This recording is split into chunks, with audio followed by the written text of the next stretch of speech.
Selamat berjumpa lagi dengan mata pelajaran bimbingan konseling part 3 kelas 10 SMA dan SMK dengan Ibu Vera Lai.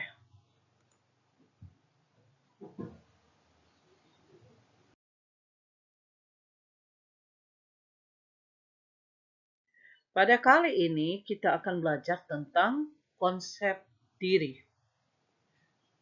Adapun tujuan pembelajaran bimbingan konseling kali ini yaitu agar murid-murid dapat memahami dan menemukan unsur-unsur konsep diri, serta memahami dan menerima kelebihan dan kekurangan dirinya secara wajar dan penuh rasa syukur.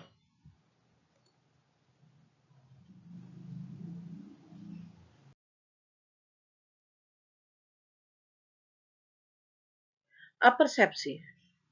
Kalian mungkin sering bertanya kepada diri sendiri tentang apa, siapa, dan bagaimana diri saya. Pertanyaan tersebut merupakan suatu bentuk pencarian konsep diri. Konsep diri merupakan sesuatu yang dibentuk, bukan ada secara otomatis. Seiring dengan tingkat pertumbuhan dan perkembangan individu.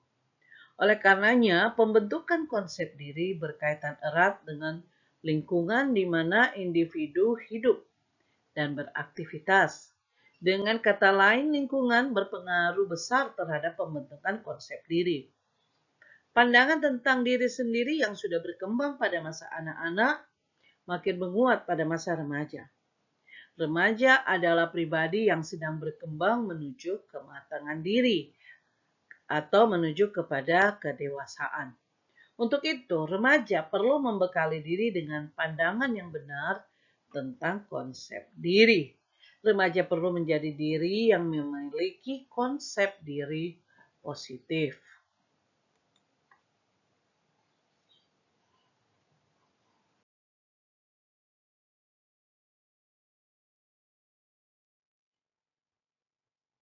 Pengertian.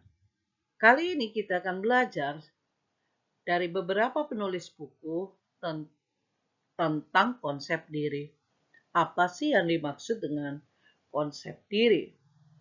R.H.D.J. Sinurat menjelaskan bahwa konsep diri adalah gambaran, pandangan, keyakinan, dan penghargaan atau perasaan seseorang tentang dirinya sendiri.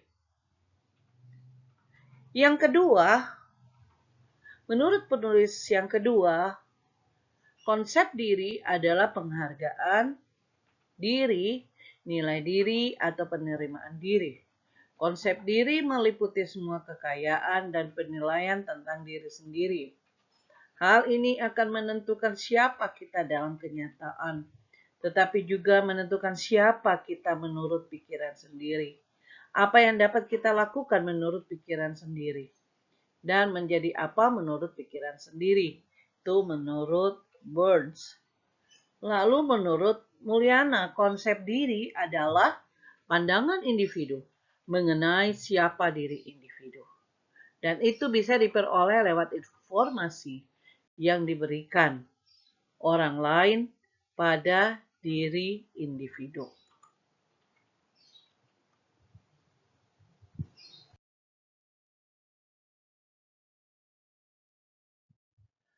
Komponen konsep diri. Ada 5. Yang pertama, gambaran diri. Gambaran diri adalah sikap individu terhadap tubuhnya, baik sadar maupun tidak sadar. Meliputi performance, potensi tubuh, persepsi dan perasaan tentang ukuran dan bentuk tubuh. Yang kedua, ideal diri adalah persepsi individu tentang perilakunya yang disesuaikan dengan standar pribadi yang terkait dengan cita-cita. Yang ketiga, harga diri adalah penilaian individu terhadap hasil yang dicapai dengan cara menganalisis seberapa jauh perilaku individu tersebut. Yang keempat, peran diri adalah pola perilaku, sikap, nilai, dan aspirasi yang diharapkan individu berdasarkan posisinya di masyarakat. Komponen yang kelima, yaitu identitas diri, adalah kesadaran akan diri pribadi yang bersumber dari pengamatan dan penilaian sebagai sintesis semua aspek konsep diri sebagai sesuatu yang utuh.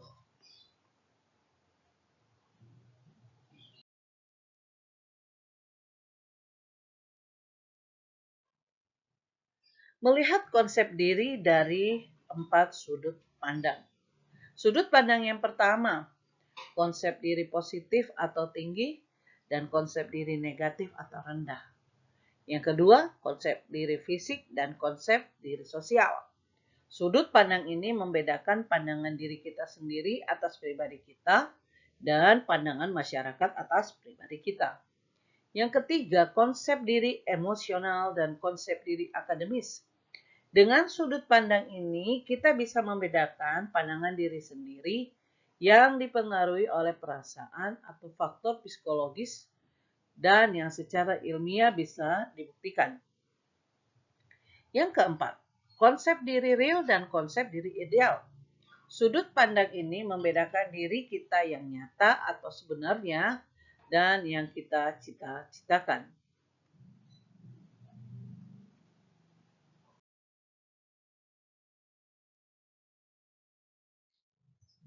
Konsep diri terbagi dua, yaitu positif dan negatif. Konsep diri negatif adalah orang yang peka pada kritik, responsif sekali terhadap pujian, hiperkritis, cenderung merasa tidak disenangi orang lain, bersikap pesimistis terhadap kompetisi. Ini konsep diri yang negatif. Lalu konsep diri yang positif, yaitu yakin akan kemampuan dan mengatasi masalah. Merasa setara dengan orang lain. Menerima pujian tanpa rasa malu.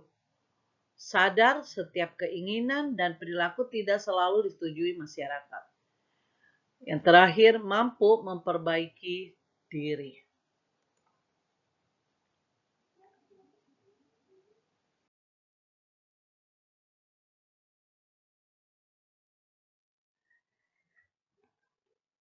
Berikutnya, di sini dijelaskan tentang teori Johari Windows. Dia membaginya ada 4 jendela. Jendela terbuka. Kita lihat di sebelah sini ada yang namanya diri terbuka atau jendela terbuka. Yang dimaksud dengan diri terbuka atau jendela terbuka, hal-hal yang kita tahu tentang diri sendiri, tapi orang lain pun tahu di sini. Misalnya, keadaan fisik, profesi, asal daerah, dan lain-lain.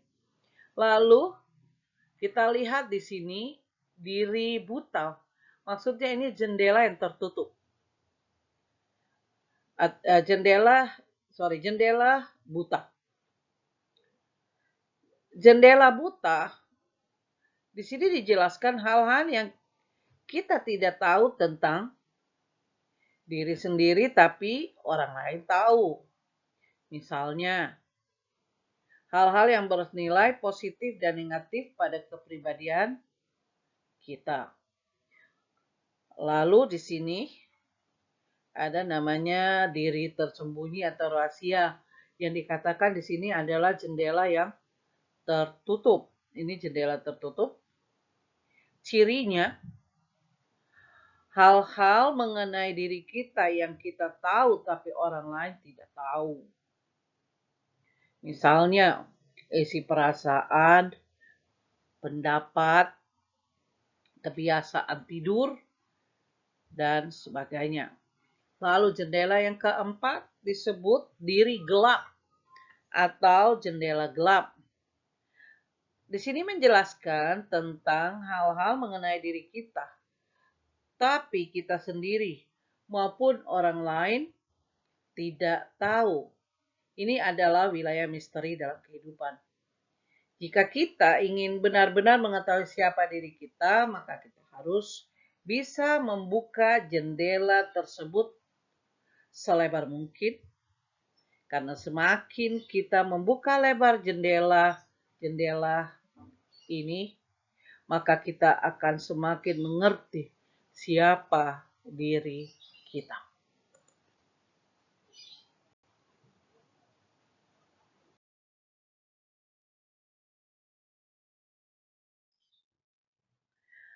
Ada di slide ini ada jendela, ada A, ada B. Ada ibu A, ada ibu B.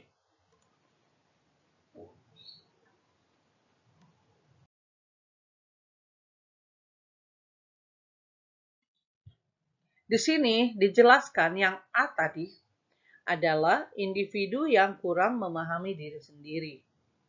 Tingkah lakunya terbatas, perasaannya kurang terbuka, kurang luas, cara pandang, dan variasi hidupnya. Jadi, dalam kategori A ini, di sini dijelaskan tentang individu yang tidak memahami dirinya sendiri, tidak memiliki konsep diri yang baik. Lalu B, kita lihat di sini B, menjelaskan bahwa adalah individu yang terbuka terhadap dunia sekelilingnya.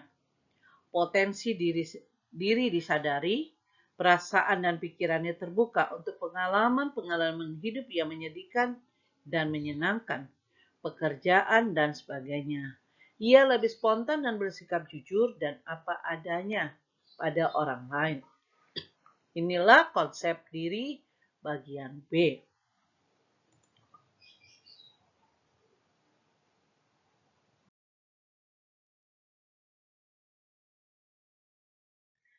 Cara untuk kita agar bisa membuka jendela itu selebar mungkin. Seperti tadi kita sudah belajar di slide yang di atas ada 4 jendela. Bagaimana kita bisa membuka jendela itu selebar mungkin. Tadi dikatakan untuk memahami konsep diri, untuk menerima diri sendiri, harus membuka jendela-jendela itu selebar-lebarnya atau selebar mungkin. Yang pertama, cobalah untuk selalu terbuka kepada orang lain. Jangan menjadi orang yang munafik dengan berlagak diri kita itu sempurna. Dengan adanya keterbukaan, maka teman-teman kita pun akan bisa terbuka kepada kita. Lalu yang kedua, bersikaplah apa adanya. Karena dengan sikap kita yang natural tanpa dibuat-buat, maka kita akan mulai bisa menjadi diri kita sendiri. Kita tidak bisa menjadi diri orang lain. Harus menjadi diri sendiri. Lalu yang ketiga, mau menerima saran maupun kritik dari orang lain. Kritik negatif akan membuat kita semakin baik. Kalau ada orang yang mengkritik kita secara negatif, terimalah dengan berpikir positif dan kritik negatif itu akan membuat kita justru semakin baik, bukan semakin terpuruk. Yang keempat, cobalah untuk berteman dengan siapa saja. Jangan hanya pada satu komunitas saja, selama itu membawa dampak yang positif. Jadi dengan kata lain, kita disarankan untuk bergaul dengan semua orang. Tidak memilih siapa dia, siapa dari suku mana, dari segi sosialnya gimana. Jadi kita harus berteman dengan semua orang.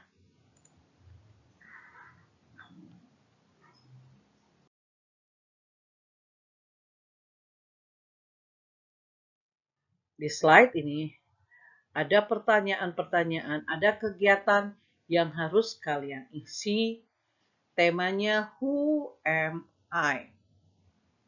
Oke, ada pertanyaan, silakan kalian baca di sini penjelasan atau petunjuk untuk mengisi pertanyaan-pertanyaan yang ada di slide berikutnya.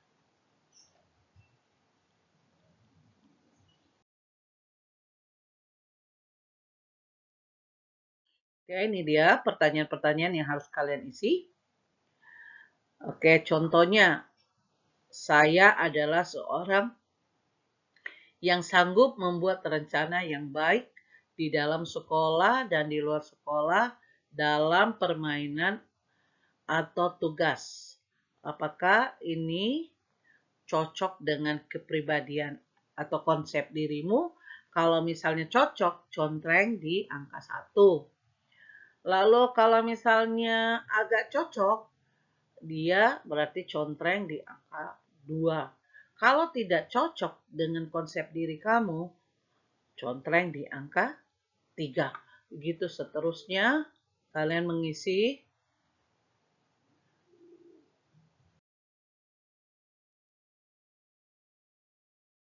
soal-soal ini sama seperti di atas.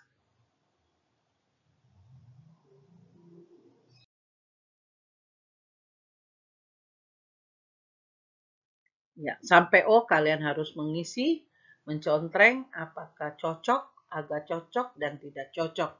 Lalu Anda membuat kesimpulan di sini, kalian menulis kesimpulan dari yang sudah kalian isi di atas. Kalian mengisi di sini secara jujur, saya adalah apa di sini. Oke, isi dengan apa saja yang ingin kamu kemukakan tentang dirimu di sini. Oke.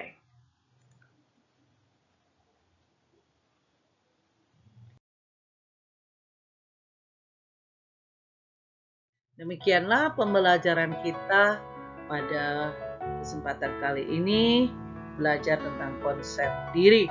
Kiranya pelajaran ini memberikan kita manfaat untuk kita dapat menemukan siapa diri kita, bertanggung jawab terhadap diri sendiri. Sampai jumpa di lain kesempatan dalam materi yang lain dalam kelas bimbingan konseling. Sampai jumpa.